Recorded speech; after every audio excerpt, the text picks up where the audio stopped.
1994. So we'll be reflecting on a lot of those values tomorrow.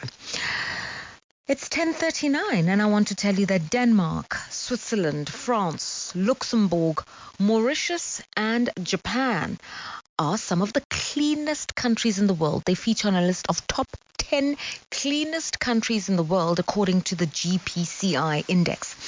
Dubai, which is a big city in the United Arab Emirates, is regarded as the cleanest city in the world. So I've told you countries, but the cleanest city in the world is said to be Dubai. And one of the things that all these countries or the city have in common is the wealth factor. These are all affluent nations with low levels of inequality. And I think when you have affluence, it reduces the risk and the prevalence of crime, and that in turn reduces the prospects for social decay, because also it means there's sufficient resources available at municipal level to maintain infrastructure, at a national level to build better, newer buildings, to provide services to local communities. But nonetheless, there are other technical reasons other than wealth and geography that matter. And I think it's these technical lessons that I think we can talk about, learn from, and see if we can emulate in the context of South Africa. And the reason we're talking about this is the city of Johannesburg, the largest or the richest city in the country with a big budget of over 77 billion rands, is now without an executive mayor again. And we see around us what the dilapidated infrastructure looks like, what the crumbling infrastructure looks like, the big potholes. And when he first came into office, we laughed at Thapelo Ahmad when he said his priority is tackling potholes. I laughed.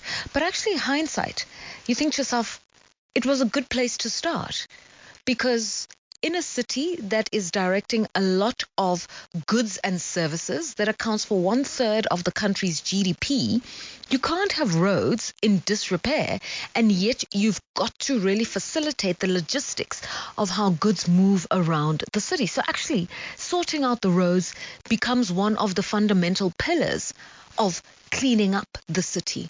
Here on Power Talk, often our listeners will call through and lament the sorry state of affairs in the Johannesburg CBD and the growing decay, we're told, or instance of decay in the city of Tshwane.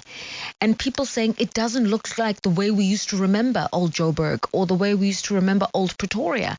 And what that means is you just create chaos, and also a high risk of, diseases surfacing and spreading. There was a report earlier this week that there's a cockroach and rat infestation in Johannesburg, for goodness sake. So what does it take to clean up a city and have it functioning? And so we're going to talk to Lerato Mbele, who's the founder and executive director of Clean Cities South Africa.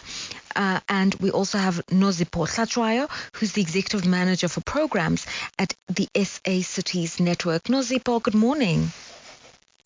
Good morning, Lerato, and good morning to your listeners. Thank you for joining us. Dalu, good morning. Good morning, Lerato, and good morning to your PowerFM listeners. Thank you so much. Nosipho, I'm just going to go ladies first, because I'm that girl. I remember a civil engineer who was working across Southern Africa, Nosipho, saying his observations were that urban decay begins to set in with a very small infraction. Something very small happens. A signpost falls off the door and you don't fix it, or a window breaks in a public building and you don't fix it. And the longer it takes to fix it, the quicker the dominoes start to fall, because the signpost falls, the window breaks, then you don't cut the grass, then you don't fix the gate, then the fence starts to rust, and before you know it, everything has fallen apart. So not fixing small things ultimately leads to big problems. Do you concur with that view?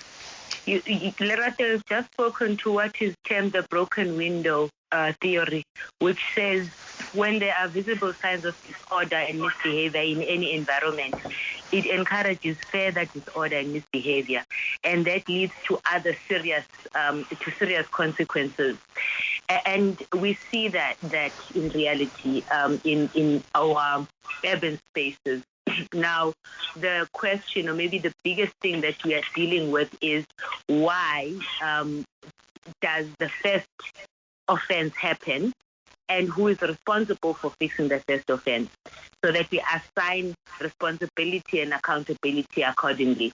In some instances, the urban decay that we are seeing, or maybe the first offense, as I called it, it is as a result of policy decisions that are taking place within the cities, and in some instances it is perpetuated by property owners. There's various factors. I mean, let me just maybe start with poor urban planning. You find that in some instances, a city might propose a land use that is actually accelerating urban decay. For an example, if you think about what happened in the city of Johannesburg downtown, and you saw that exodus of big businesses into Sandton. What it then meant is that those people, the businesses that were interested in Sandton, they vacated those buildings. Some of them are yet to be occupied to this day, and some of them have been vandalized and been occupied by illegal occupants with no bylaw enforcement to make sure that that does not happen. So that's the one part of it. But another offense that also takes place is when we also see the urbanization taking place. What you're seeing happening in Sandton, as much as everyone is glorifying the most expensive square mile in Africa, the good development that is taking place in Sandton, which seems to be integrated, it comes at the expense of Johannesburg. Now, the real thing that must happen is, or what should have happened, was for the city of Johannesburg, noting the exodus of businesses in Johannesburg, is to say, how do we close the gap? How do we incentivize for that space not to be left unoccupied? But we've seen what we've seen in the past 20 years, interesting ways in which not only government but also civil society, residents and businesses themselves have tried to keep their spaces off this broken window phenomenon that we're seeing, which is really making or causing urban decay in our spaces. All right. I want to bring you in, Dalucelo, just to get your view, and then we'll elaborate and explore some of Sis Nosipho's thoughts. So I was alluding to the fact that when the now ex-mayor of Gauteng first came in, first interview, he said, I'm going to fix the potholes. And we laughed, ha ha ha, I have to admit. But when I think about it, it starts with the potholes. Then you look up and the traffic lights are perpetually broken. And then you look up and then the homeless guys are directing the traffic where the traffic lights are broken. And so gradually you're starting to see more and more signs of things really and truly being in a parlous state. And yet we're talking about a municipality which has a huge budget and was even looking for a supplementary budget at the capital market. So what do they do with the money? Thank you, Lerato. I think from my side, just to contribute in the first instance, I think you talked about the broken window issue. So this, for me, is about poor urban management. The city of Joburg, there is continuous increased migration of people into the inner city because of affordable accommodation, etc. But the city is facing a myriad of issues that I can just highlight just to strengthen the discussion. So we're talking about, I think one of the biggest challenges we are facing is that the bylaws are not actually being enforced in the inner city. So it goes through a number of other issues with regards to service delivery. Like this morning, I was there in the inner city delivering plastic bags for our teams that clean up the streets in the inner city. You can see some degradation in terms of, for example, maybe there was a water pipe burst and then a ground or a road has been opened up and then a it's not backfilled. So you have that sand overflowing into the street. So those kind of things. So it also adds up into that broken window issue. But more than anything else, if you look at the inner city, for example, there's a lot of illegal dumping. I think you were talking about the issues around cockroaches, that has been infested our country. So littering, illegal dumping, there's serious issues around that. Because if you look at Section 24 of our Constitution, it says everyone has a right to an environment that is not detrimental to their health and well-being, and also to have the environment protected. So a whole host of issues emanate just out of illegal dumping and littering. The rats or the rodent infestation that you can see around.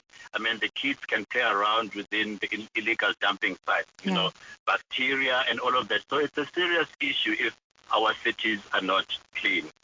But also, I think there's an issue around the bylaws. For example, there is prevalence of illegal land uses. A lot of other buildings within our cities and in the inner city of Joburg have been invaded.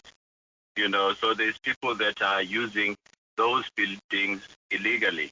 And then another issue that we face is the issue around unmanaged informal trading in our city. So one of those issues that are contributing towards the degradation, or especially around illegal dumping, so that it happens in an orderly manner. Where you just try to keep it out of sight, that is where you'd find the informal traders going back to their original spots, because they know that's where their customers are. But then another thing that also links to what you are talking about, and you citing an example of the city of Cape Town. Yes, Cape Town is very clean, and it has its own challenges when it comes to homelessness. And I think it's one city that is affected more than any other city when it comes to homelessness. And cities would always remind us that it is not their responsibility to take care of the homeless. It's a provincial function. But then you're talking about dignity issues here. You're talking about the rights of people. What they have done in Cape Town, and in fact, they were the first municipality to adopt the special rating areas, which others call the Central District Improvement Zones, where you find that it's either the residents or the commercial businesses. They say, we understand that there's a minimum standard that the city needs to uphold in this particular area. We want to supplement it, and then they collect money and they help with the upkeep. We see it in Sandton. Brandfontein is managed like that. In fact, in Cape Town, they want, I think at some point, I learned that this year, they wanted to add 20 more of these special rated areas. But that doesn't take away the responsibility of the city to provide the minimum standards. What it does is that the residents or the commercial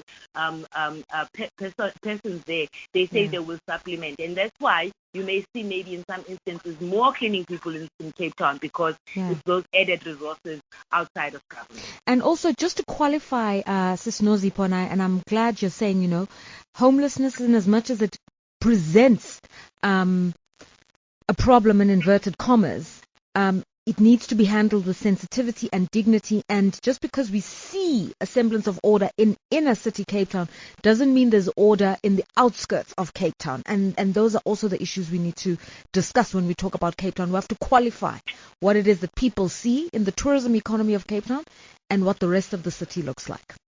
That is very true. It goes to also say, where does the city then choose to invest? And we are finding this skewness, because cities want to achieve their economic objectives, and in some instances they are neglecting other areas at the expense, focus in one area at the expense of the other. And those are the things that the cities really need to juggle with.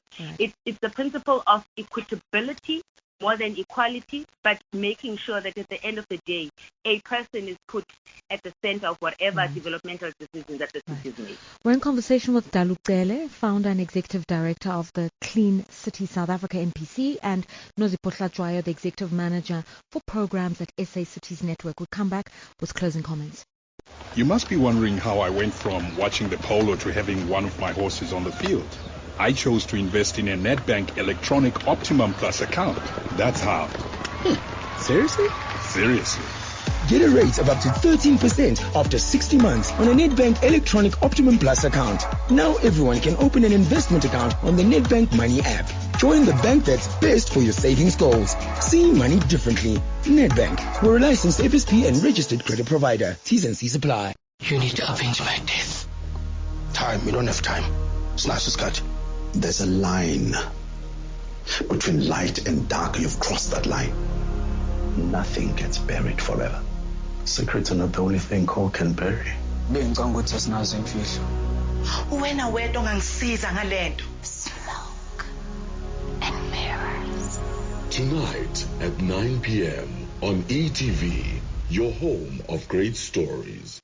Power Talk with Lerato. The way it landed. No. Because it is the same kind of littering. You might say that you don't throw things out of the window of your car. But when we then do our home improvements, those are the same things that land up on the side of our streets. So number one, knowing what kind of services that the cities provide to us is very important. So you'll know where the rubble can be disposed of at a very minimal cost, because these services or these centers are available to all of us. And maybe cities can do better to market these so that it limits the amount of illegal dumping that we find in our cities. Number two, it's our interest as the citizens and the cities as well to look at the balance, because we do tend to focus on the capex, where are the roads being built, where is the clinic going to be built. But the operational budget of the municipality is the one that determines whether there's enough money to clean the roads, to make sure that we close the broken taps and pipes and all of those things. So looking at that, when we engage in these public participation processes, will assist us to play an influence over how the city decides to appropriate its funding. And then number two, this partnership, and we talk about an all of society and whole of government approach around these things. All of society requires cities to form partnerships with non-government actors to address problems that are faced by the city. I don't think the city will win on its own if it doesn't partner with organizations like Clean Cities SA. Okay, I'm going to interject there because we've got news, but I think there is definitely going to be cause for us to expand more, particularly even what was said about the migration of big business from the inner city to Sandton, because what it does mean is they've created this richer square mile, which then means that they're paying more for rates and taxes, which means that there's a huge concentration of resources going into the Sandton CBD, which could have stayed in the Joburg CBD, and some of those economics are things we can expand on in future. So thank you very much for your times, Nosipho Hlatshwayo and Dalu Mbele.